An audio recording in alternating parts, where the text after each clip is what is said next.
Chapter 4. It hadn't been easy to escape from Stirlsau and return to the hunting lodge without anyone seeing us. So, when Sab suggested that I return to the capital and continue pretending to be king, I let him know exactly what I thought. "You are mad," I said to Sapt. "That plan is too dangerous." Walking up to me, Sapt put his hand on my shoulder and then looked deep into my eyes. "Listen, if you are a man, you can save the king. Go back and pretend to be him." "But the Duke knows where the real king is, and all his men know," I protested. "Yes, but they can't say anything," said Sapt. "Listen, we've got them. They can't say anything without showing their guilt. They cannot say, 'This isn't the real king because we've kidnapped him and killed his servant.' Will they say that?" I realized that Sapt was right. Even if Michael knew who I was, he couldn't say he knew, but I still had doubts. "Sapt, surely someone in Stirlsau will realize I'm not the real king," I said. "The princess has already said that she thinks the king's changed. She'll certainly realize. Of course, it's a risk, but we must have a king in Stirlsau, or the city who belong to Michael within 24 hours. You must do it for Ruritania." "What if the king's already dead?" "If the real king is already dead, then you shall stay king. But I think the king is still alive, and I don't think they will do anything to him if you are in the capital. They would know that you would stay king if they killed him." It was a mad plan, even madder than the first plan, which had been a success. But I listened to Sapt. I saw that it could work. I still worried that someone would realize. I said again, "Anything is possible."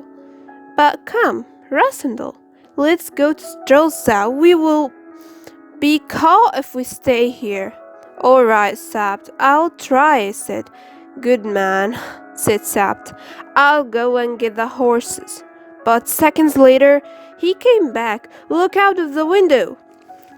Through the window, I could see in the moonlight a big group of men coming down the road from Zenda. 4 were on horses, another 4 or 5 were walking. I knew they must be Michael's men, and they seemed to be carrying spades, coming to the house to hide their evil work. I remembered poor Joseph's body. Sapt, we should make sure that some of those evil men join Joseph. "Very well," said Sapt. "As a soldier, I've had a lot of fights like this. I'll show you what to do." We went out of a back door and climbed onto our horses with our swords ready. We could hear the men arrive at the front of the hunting lodge, and one called out, "Go and get the body!" "Now!" cried Sapt, and we drove our horses fast to the front of the building. The men looked shocked to see us, and were not prepared. I easily knocked one man off his horse, then hit another big man with my sword as he moved towards me. But there were only 2 of us, and within seconds I realized there were people all around me. Just as I was about to be trapped, I saw a gap between the men and saw my chance to escape. I turned my horse and quickly rode through the gap towards the forest. My horse was fast, but but as I left, I heard the gun, and I was almost shot. I could see Sapt on his horse ahead of me, and went as quickly as I could towards him, waving. Then I heard another shot and felt a terrible pain in my finger. Someone shot again, but now we were too far away from them to hit us. At last, I caught up with Sapt, who was breathless and but laughing. "Well done," he said. "That was very brave. Do you think they saw who you were?" "Yes, one of the men said, 'It is the king,' before I pushed him off his horse." "Good," said Sapt. "That will give Michael something to worry about." After a time, we stopped so that Sapt could put a bandage on my finger, which now hurt badly. We moved on in silence, as quickly as our poor horses were able to, until we arrived at a farm just as the sun was rising. On a cold, clear day, I covered my face, saying to the farmer that I had a bad tooth, before we asked for food. The farmer was kind and let us rest, but we knew we couldn't wait for long and soon headed off. Some hours later, we saw the building of Strelsau ahead of us. It was about 9 o'clock, and as this time of day, city gates were open. So we went back through the gate that we had left from. The streets of the city were very quiet, as most of the people were resting after the celebrations, and we saw almost no one until we were back at the palace. Here, one of the Sap's servants was waiting for us. "Is it all well, sir?" he asked. "Yes, Frailer, all is well," answered Sapt. "But the king's hurt," he said, seeing my finger. "It's nothing," I said. "He caught his finger in a door," Sapt explained. "Now, remember, say nothing about this. All young men like to ride their horses now and then, so why not the king?" As his servant led our horses away, Sapt said quietly to me, "Freiler's a good servant, but sometimes it's best not to trust even the best of men." Sapt put the key in the secret door, and we went back inside the palace. Down the passage to the king's room, back inside, Fritz, who had been asleep, jumped up when he heard us and cried, "My king, you are safe! I'm so pleased!" He then bowed down in front of me. "Even Fritz thinks you are the real king," laughed Seth. "I think we can do this." "Oh, Rasendal?" said Fritz in surprise. "But what happened to your hand? Are you hurt?" "It's nothing serious. What's more important is what we have to tell you." "What is it? Where is the real king?" he cried. "Be quiet, Fritz," said Sap. "Don't speak so loudly. People will hear us." Suddenly, there was a knock at the door, so Sap took me by the arm. "Quick, go into the bedroom. Take your hat and boots off and climb into bed. Cover yourself up so people think you are asleep." I did as I was told, but a minute later, Sapt came into the bedroom and smiled. He introduced me to a polite young gentleman who came up to my bed and told me that he was a servant of Princess Flavia, who had sent him to find out how the king was feeling after the coronation. Send her thanks, I said, and tell her that I've never felt better in my life. The king has had a long sleep, said Sapt. The servant bowed and left, and I smiled at Sapt. But Fritz still looked very serious. Tell me, is the king dead? He asked quietly. We don't think so, I answered. But Duke Michael's holding him prisoner. The next day, it took Sab 3 hours to tell me all about the king's duties. It seemed that a king's life is quite hard, but a pretend king's life is even harder. At least, Sab stayed with me to tell me what I ought to do and what I ought not to do, and what I should say to the many important people I had to meet during the day. I was worried when I met the French ambassador, and he asked me a question about a question which I couldn't answer. But later, Sap told me that I shouldn't worry, as the real king wouldn't have been able to answer either. I also had to tell everyone that I couldn't write because of my finger. So many important documents were not completed. After many hours of meetings, I was finally alone with my friends once more.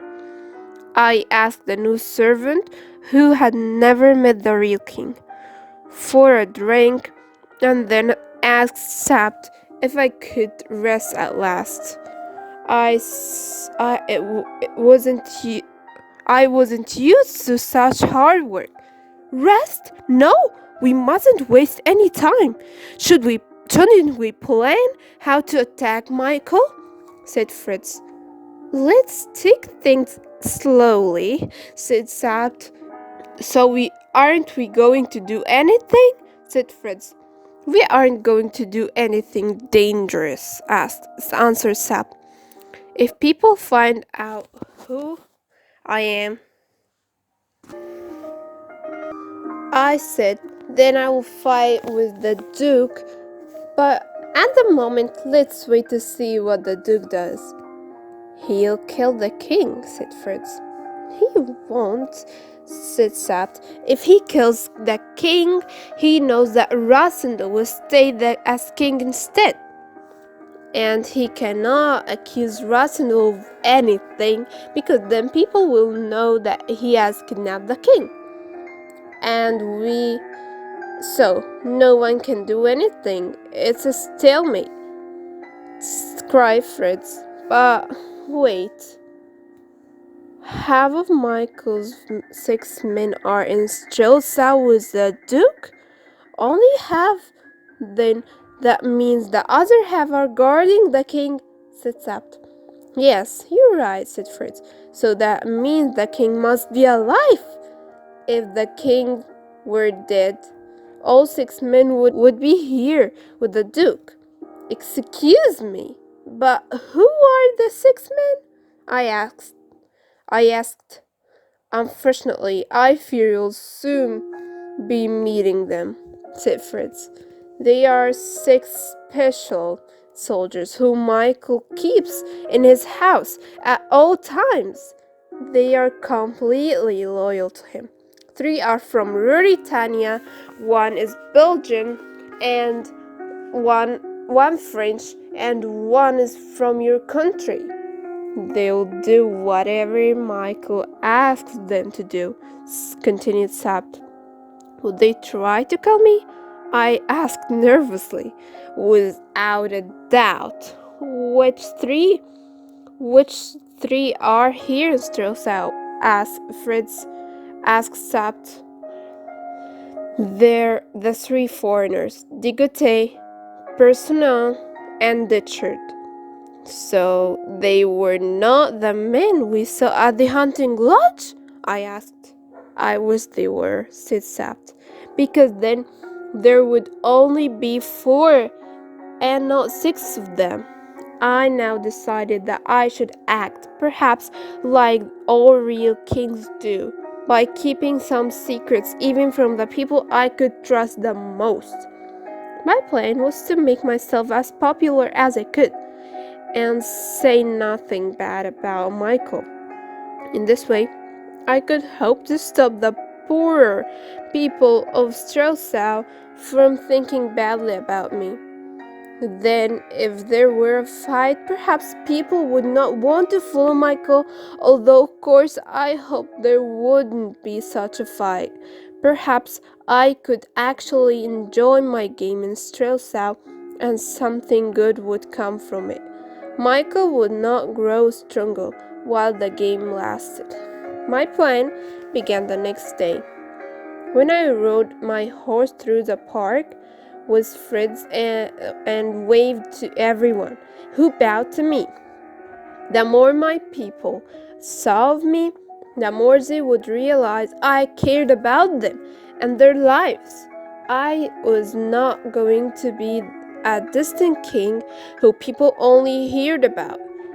And as I had done before the coronation, I wanted to be seen the most in the old town, where most of the poor people lived.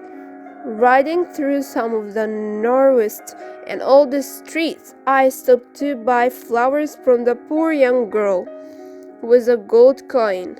This attracted a lot of interest, and soon hundreds of people were following me on my way to the home of Princess Flavia. I knew that Princess was very popular, and the people seemed very pleased that I had gone to see her. Moreover, if I had the support of the princess, this could only help me. Fritz also thought this was a good idea and came with me on my visit to the princess's palace. I was shown into a guest room full of enormous mirrors, paintings, and beautiful furniture. And soon the princess arrived with her servants. I knew that I had to be very careful when I talked to the princess. I needed the princess to trust me, but I didn't want to say too much to her, or she would realize I wasn't the real king. And although I wanted to show her that I trusted her, she mustn't think she could say what she liked to me, because I wasn't the man she thought I was. You have completely changed since you became king, sir, she said. You needn't to call me sir, I told her. For after all, we are still cousins. She looked at me, then said, I'm proud to do so, Rudolph, but I think your face has changed. I needed to talk about something else, so I said, my brother is back in the city, I hear. He went away for a while, didn't he? Yes, I hear he's back in Strelsau. That is good. The nearer he is to me, the better. The princess looked at me. Do you want him to be near you so that you know what he's doing? I would like him to be near me because he is my half-brother. We are family, I answered. We need to help and support each other. Fortunately, I have heard he can't stay in Strelsau for very long. She looked at me strangely when I said this, but at that moment there was a loud cheer from the streets outside. The princess ran to the room. Then she turned to me looking anxious. It's him, she said. It's the Duke of Strelsau. He's coming here now. I was surprised by this news and did not know what to say. For several minutes, Princess Flavia and I sat in silence. Her servants also stood silently, with their heads bowed. We could hear steps outside the door, and I expected Michael to enter. But then the steps stopped, so we continued to talk again. I cannot remember what we talked about, but I found it very easy to talk to the princess, and time passed. I thought it was strange that Michael had not come into the room. But we didn't talk about him at all until the princess suddenly jumped up and said, "You do know that Michael will be very angry. Is that a good idea?" "What do you mean? How am I making him angry?" I said. "You haven't asked him to come in. He have been waiting outside the room for a long time." "But of course he can come in," I said, realizing I had made a serious mistake. "How funny you are," she said. "You know that no one can enter without your permission." "Of course," I said. I'd forgotten. But the princess looked at me in a way that made me think she realized something was wrong. "I was never good at remembering all the rules," I continued, wishing that Fritz had told me about this. "But I will go and get him myself at once." I opened the door and went out of the guest's room to greet Michael. He was sitting at a table looking very angry. All his men were standing next to him. I held out my hand, and Michael stood up slowly and took it. Then I showed him into the princess's guest room. "Brother," I said, "I'm so sorry. I did not know you were waiting out. Otherwise, I would have asked you in sooner." He thanked me, but coldly. Michael didn't seem to be good at hiding his feelings, and I could see that he was angry with me. I could also see he was trying to pretend that he thought I was the real king. We sat down with the princess. You have hurt your hand," he said. "Yes, an animal bit me," I explained. "I'll be fine." "Is there any danger from your bite?" Flavia asked. "Not from this," I said, looking at Michael. "But if I gave him the chance to bite again, it would be different." "Did you kill the animal?" Flavia asked. "No," I said. "We are waiting to see if his bite is poisonous." "And if it is," said Michael, smiling coldly, clearly understanding who I was really talking about.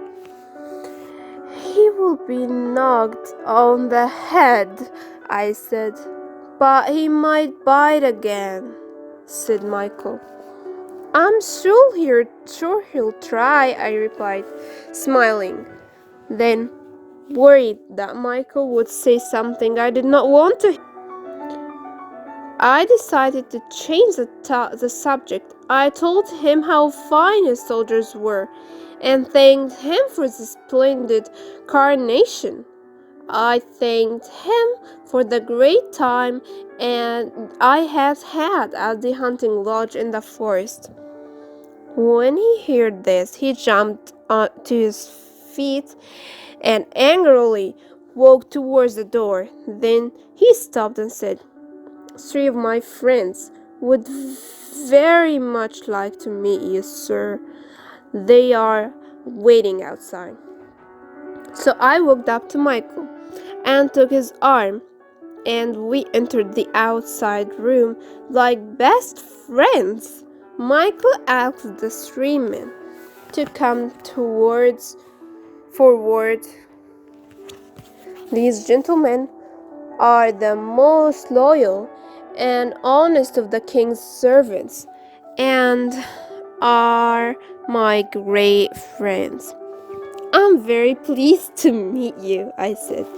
They bowed before me and one at a time. First, Digote, a tall, thin Frenchman with straight hair. Then Bersonel, the Belgian, who was a large and about 30 years old, and finally Ditchard, the Englishman, who had a thin face, strong shoulders, and a very short hair. He looked like a good fighter and a bad character. I spoke to him in English with a pretend foreign accent, and I'm sure I saw a smile when I spoke. So Ditchard knows my secret, I thought, and if he knew, surely all the 6 men knew as well. How dangerous were these special soldiers, and how safe was I, even in the palace of Strelsau?